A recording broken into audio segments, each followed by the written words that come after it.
Bien, vamos a interpretar ahora las experiencias que describimos en el bloque anterior. Y como anticipamos, lo vamos a hacer sobre la base de una hipótesis formulada en una escala de observación completamente distinta a la de las experiencias que esta hipótesis pretende justificar. Vamos a asumir que los sistemas materiales que observamos tienen una propiedad de carácter discreto que llamaremos carga eléctrica y que se presenta de una manera tal que en la escala de observación del sistema material como un continuo, tal que una dimensión infinitesimal que consideremos de este continuo sea lo suficientemente, aún siendo lo suficientemente pequeña para aplicarle las reglas del cálculo diferencial, es todavía suficientemente grande para que las propiedades a esa escala sigan siendo las del sólido continuo. Bien, la carga eléctrica, siendo discreta, estará presente siempre en cantidad suficiente para justificar los cálculos que hagamos con las propiedades del material correspondientes a las de un medio continuo. Bien, la carga eléctrica se presenta en dos modalidades. Hay dos tipos de carga eléctrica y en esto se diferencia de la masa. La carga eléctrica la discriminaremos entre carga positiva y negativa. Los signos para diferenciar las dos clases de carga están vinculados a que haremos sobre ellas operaciones de suma y de resta.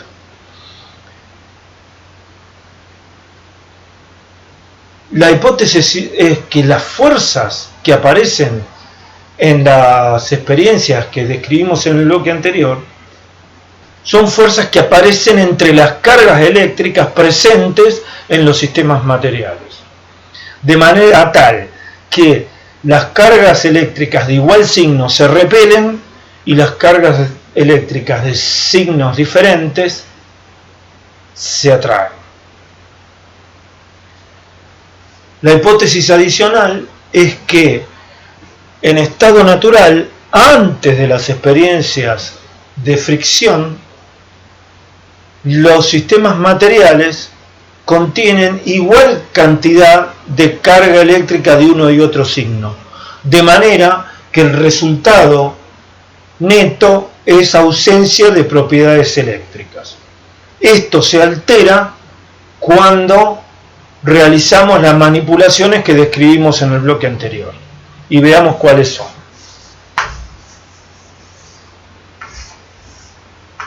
Interpretándolas ahora con esta nueva hipótesis. Si antes de la fricción hay una gran cantidad de carga de ambos signos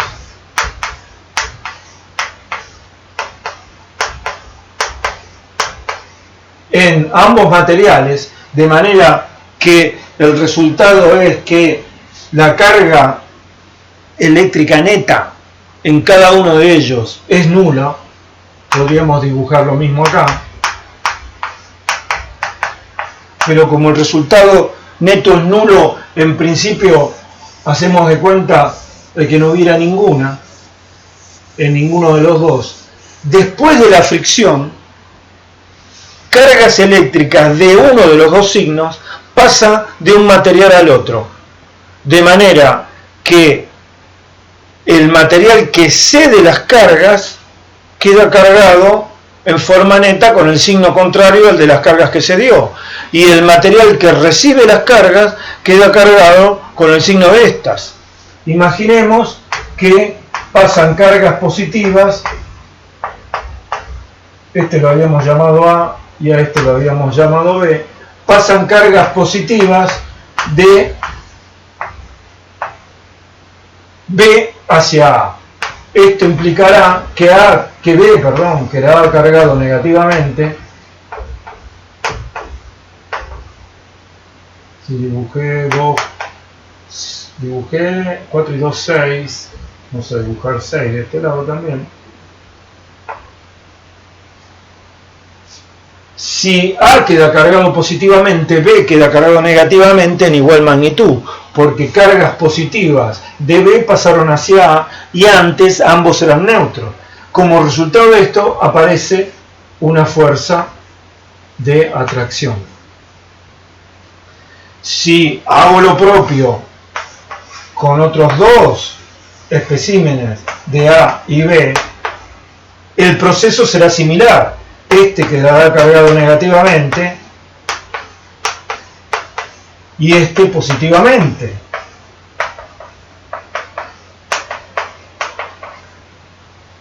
No necesariamente en la misma magnitud, eso depende de la intensidad con la que se realizó la manipulación de fricción. Pero en ambos casos, en cualquier caso, acá vuelve a aparecer atracción entre ellos, pero está claro que B se repelirá, B1 se repelirá con B, se atraerá con A, se atraerá con A1 y A1 se atraerá con B, se repelirá con A, tal como las experiencias que describimos en el bloque anterior indicaban. ¿Qué pasa cuando los materiales son C y D? Bien, puede ocurrir que se carguen de la misma manera, o sea, este negativamente y este positivamente, pero también puede ser que se carguen al revés. Y vuelvo a decir, no importa quién es paño y quién es piedra, o quién es un sólido rígido y quién es un sólido blando.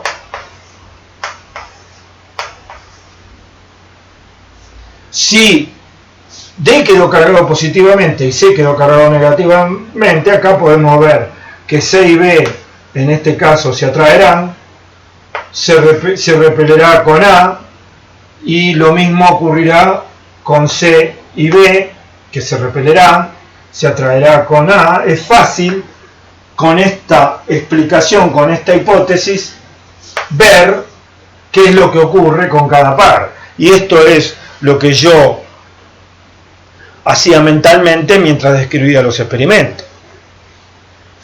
Falta explicar el experimento más sutil, que es el de inducción. Tenemos unos objetos materiales muy ligeros, pedacitos de papel, pensamos, que no están cargados eléctricamente, es decir, no aparecen entre ellos fuerzas ni de repulsión ni de atracción. Y sin embargo, sí son atraídos con alguno de estos que hayan sido previamente electrificados. ¿Cómo interpretamos esto? Habíamos dicho, en esta descripción cualitativa del bloque anterior, que las fuerzas de atracción o repulsión decrecían con la distancia. ¿Cómo interpretar el fenómeno de inducción? Dijimos ya que todo sistema material, independientemente de su dimensión, tiene una cantidad muy grande de cargas eléctricas de ambos signos disponibles. Si ahora asumimos este hecho, que es una consecuencia necesaria de nuestro modelo, dijimos, por más que lo subdividamos a cualquier sistema material en cantidades, en fracciones, del tamaño que fueran, siempre seguirán teniendo las propiedades del material más extenso del cual provienen, y por lo tanto siempre habrá disponible suficiente cantidad de cargas. Tenemos y siempre el material derivado de uno más extenso permanece neutro, es decir, no podemos lograr la capacidad de electrificar un material simplemente subdividiéndolo.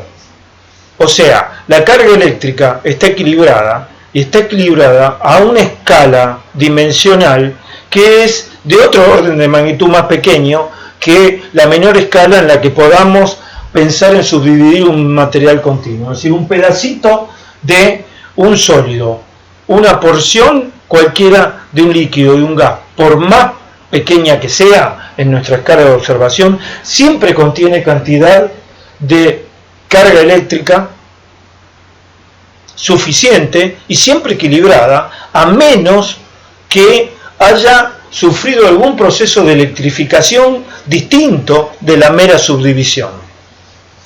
Por lo tanto, estos papelitos, en cada fracción, por más pequeña que nos la imaginemos, contienen igualdad de carga negativa y positiva.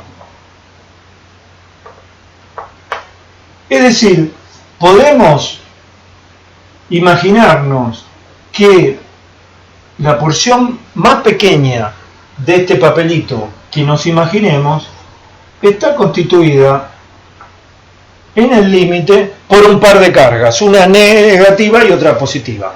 En realidad siempre va a ser más de una, porque cuando lleguemos a la escala de observación de una, el material dejó de ser continuo largamente. Así que va a haber carga positiva y negativa en igual cantidad. Es posible pensar que a esta escala de observación las cargas apareadas, positivas y negativas, tengan cierta capacidad de orientarse. O sea, puedan desplazarse alrededor de las posiciones de equilibrio que el material al que pertenecen, que el objeto al que pertenecen, que el sistema material al que pertenecen les impone. Siendo así, podríamos imaginar que en presencia de, este es un papelito ampliado, en presencia del material electrificado, uno de estos, que sí tiene cargas en exceso,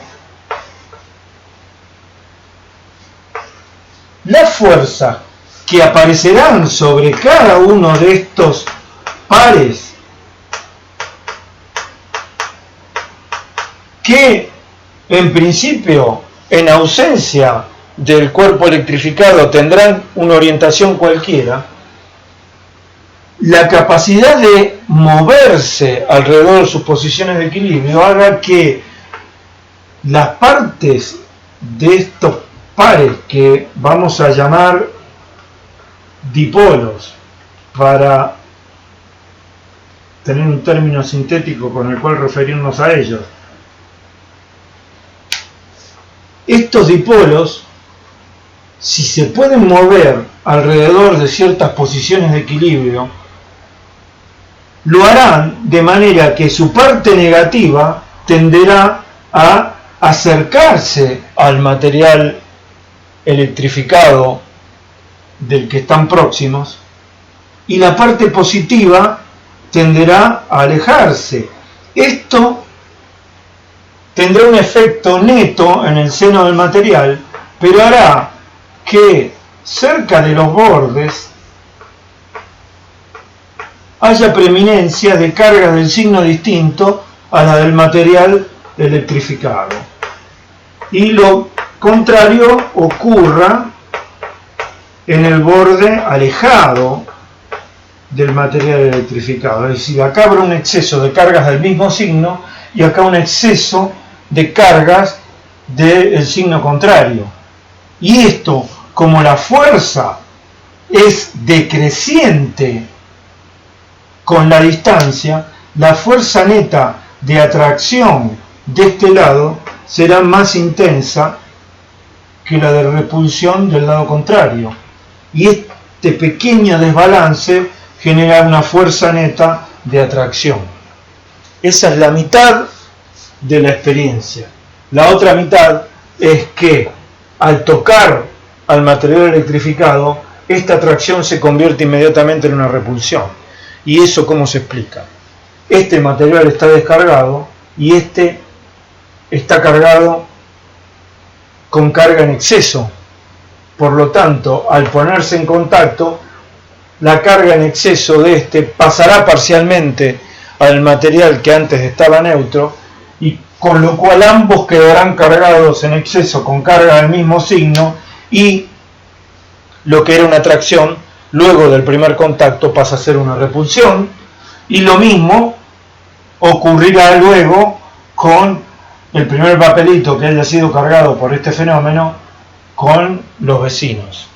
Así explicamos el fenómeno de inducción. Falta todavía una serie de experiencias con una clase particular de materiales, los metales.